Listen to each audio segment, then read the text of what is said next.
I used to get off work and immediately get high and play the game for the rest of the night.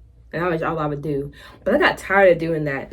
I want to use my time better. I want to be more productive. But I struggled so hard to do anything productive because I'd always fall back to wasting time, being on my phone, smoking, and playing the game.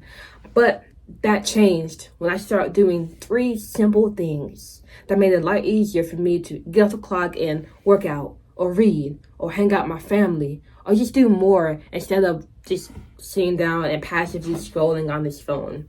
So I'm going to break down these 3 things to you so that when you get off the clock, it'll be a lot easier for you to do more what you love, do more what brings you joy instead of wasting your time and feeling guilty and beating yourself up because of that. That will be in the past. The first thing we got to cover is making a plan.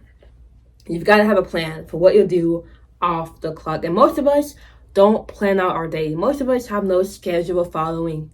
And when we don't make a plan, what happens is when we get off the clock and we're thinking about what we should do, we're going to pick the path of least resistance because our brains are designed to be lazy, really designed to conserve energy. But in this day and age, conserve energy means being lazy. So let's imagine you get off the clock, you go home, and you're thinking, what should I do next? You're not automatically gonna think, I should work out, I should start writing that book, I should do yoga. You're gonna think, I don't know, I'll just watch TV. I don't know, I'll just get on my phone. Even if you might not even consciously think that, but subconsciously that's just going on because your brain does not want to do anything that is hard. It wants to do what's easy. Like water doesn't want to fight. It will always pick the path of least resistance. That's why if you put some rocks on the water, it's not gonna try to beat the rocks. It's just gonna move around the rocks. The path of least resistance. Now, you're making it hard on yourself. You're making it hard when you don't have a plan, when you have to think about what to do. Now imagine if you didn't have to think about what to do. Imagine when you got home, you knew immediately that you were going to do this at this time, and then this at that time, and then this at that time. Guess what? When you got off the clock and came home, you would do that. That's why as soon as I get off the clock, when I get home, I'm either doing push-ups, I'm working out, I'm reviewing my scripts and reworking my hooks, I'm preparing for tomorrow, I'm reading when I get in my room. Like, I'm doing productive things because I plan for it. And I have my schedule pop up so you can kind of get an idea of how that could look. But when you do your thinking beforehand the night before, that means you don't have to think about what to do tomorrow. So all you gotta do is do. And what's easier than just doing? It's hard to think in a moment about what to do, but when you've already planned it out, just do it and you're good. So that's the first thing that will help you waste less time. Waste less of your evenings. Plan what you're gonna do when you get off work. You can also plan in the morning. I literally plan what you're gonna see in the schedule. I plan to be recording videos from 5:30 to 7. It's 6:47 a.m. I'm on my last video, and I plan to go for a walk. So when I finish this, I'm going for a walk, and then I'm gonna go to work, and then I'm gonna visit my grandparents. I'm not even looking at my schedule right now, but I know what I'm doing. So I'm just flowing through life. That's what will happen to you when you make your plan. Now, the second thing is you gotta figure out what matters to you. Yeah, you're gonna make a plan, but if you don't know what matters to you, you're not gonna make a plan that is really, you're not gonna know what to put in your plan. So for me, what matters to me is my business. I'm an entrepreneur, my family, my health, my knowledge. I'm a student. I want to learn more. And my spirituality. So when I make a plan, I'm factoring in those things that matter to me. I'm factoring in, am I learning more about spirituality? Am I spending time with my family? Am I working on my business? That's why when you see my schedule, I have things like visit grandparents. I have things like record videos. I have things, I don't know how to do push-ups. I don't think I did because I hurt my hand. But if I hadn't hurt my hand, I would have do push-ups. That's why I know what to put in my schedule, because I figured out what matters to me. If you don't know what matters to you, you're not going to know what to schedule for. So that's why it's really important. You got to have clarity. So how do you get that clarity? By looking at this box and picking what you want to spend your time doing. Pick 3 to 5 things out of this whole life box and then set goals in them. So for me, I know for one of the things I picked was family, and the goal I put every week is to visit my grandparents twice a week. Now for this week, I don't know, you can't see it, but I have called CJ, that's my little brother. I already did that, so I crossed it off. And I have visited my best friend. I'm gonna visit her sometime this week. So that's literally, like, when you have your whole life and you figure out the things that matter to you and you set weekly goals, now it's 10 times easier to figure out what to do when you get off work. Like I said, I have a goal to visit my grandparents twice, and today I'm visiting them again. So when I get off work, I know I'm going to go visit them. But if I wasn't going to visit them, I would look at this weekly goal and said, oh wait, I said I want to read, and I said I want to practice your handstand. So after work, I can put in practice your handstand and immediately after read.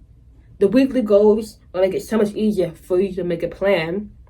And now you can go through your life with purpose. Instead of just saying, I don't know what to do, you know what to do. Because you know what you want your whole life to be like. And then you pick weekly goals to ensure you're working on those areas in your life. Because if you don't do this, your whole life is going to look like this. Most people's life looks like that. They aren't intentionally making it that way, but it looks like that because they aren't intentionally picking how they want their life to be. I hope I'm making sense. I hope I'm not rambling, but that's the key. Now, you made a plan. You figured out what matters to you. The next thing is, and also, before I go into the next thing, again, I'm going to pop up. I'll bring, never mind. I was going to do something extra, but I don't feel like having to edit this video too much. So whatever. Just figure out 3 to 5 things that you want and make weekly goals in them. And if you want extra help on doing that one-on-one, all you gotta do is click that first link in my bio. Now the third thing is leave your phone behind. It's as simple as that. When I go in my room, I leave my phone in my room and I walk out without it. And it's gonna be hard for you to do this because we are addicted to our phones as a society. But if you want to make better use of your time, that phone is eliminating that phone. It's going to make it 10 times easier because you can lose hours on that phone in 5 seconds. That's why at some point you don't get on it. I remember my girl, she sent me a voice memo and she was heated. Not heated, like you know, funny heated, fake heated. But she was like, do you even like me? Because every time I call you, you don't pick up. And I call you twice. And I listened to that and I laughed because she know I don't hate her. But my phone is not on me. So yeah, you can call me. I'm not going to see it. I'm not on my phone. I'm out living life. I'm out working on my weekly goals. I'm out being productive, doing things instead of scrolling. And you probably will get the same heat when you get off your phone. But now the question is, how do you limit your time with your phone? You break up with it. You literally break up with your phone. But it's going to be hard to do that when you don't understand how addicting this thing is, which is why I'm going to suggest to you to learn more about phone addiction. Learn more about that stuff. One book I recommend is Do Nothing by Celeste Headlee. This book doesn't talk about phone addiction, but it talks about how to just break away from living a life of under-living. Honestly, there's other books I recommend. How to Break Up with Your Phone. I forget who wrote that book. I think that was Catherine or Celeste. Another book you can read is Digital Minimalism by Cal Newport. That is a really good book to read. Honestly, forget everything else I recommended. Just read Digital Minimalism by Cal Newport because he'll break down how to really limit how much time you spend on these technologies that just take away hours of your life and don't give you anything back. But yeah, definitely read books on this because I was so addicted to my phone that I never thought I could be the person where I could just leave it and not even need it. Like I can leave my phone at home and drive out to Walmart and be out and not even think about, oh my God, my phone had that anxiety that it's not on me, because I've learned how to step away from it. But the only reason I've learned is because I spent time learning about these things and how horrible they are for you. So now it's easy for me to be away from it. So definitely read up about phone addiction and just technology in general, honestly. Because the more you learn, the more you learn, the more free you become. That's it. So that's how you're going to waste less time in your evenings. Try these things out. If you want one-on-one help, click the first link in my bio. You've got this.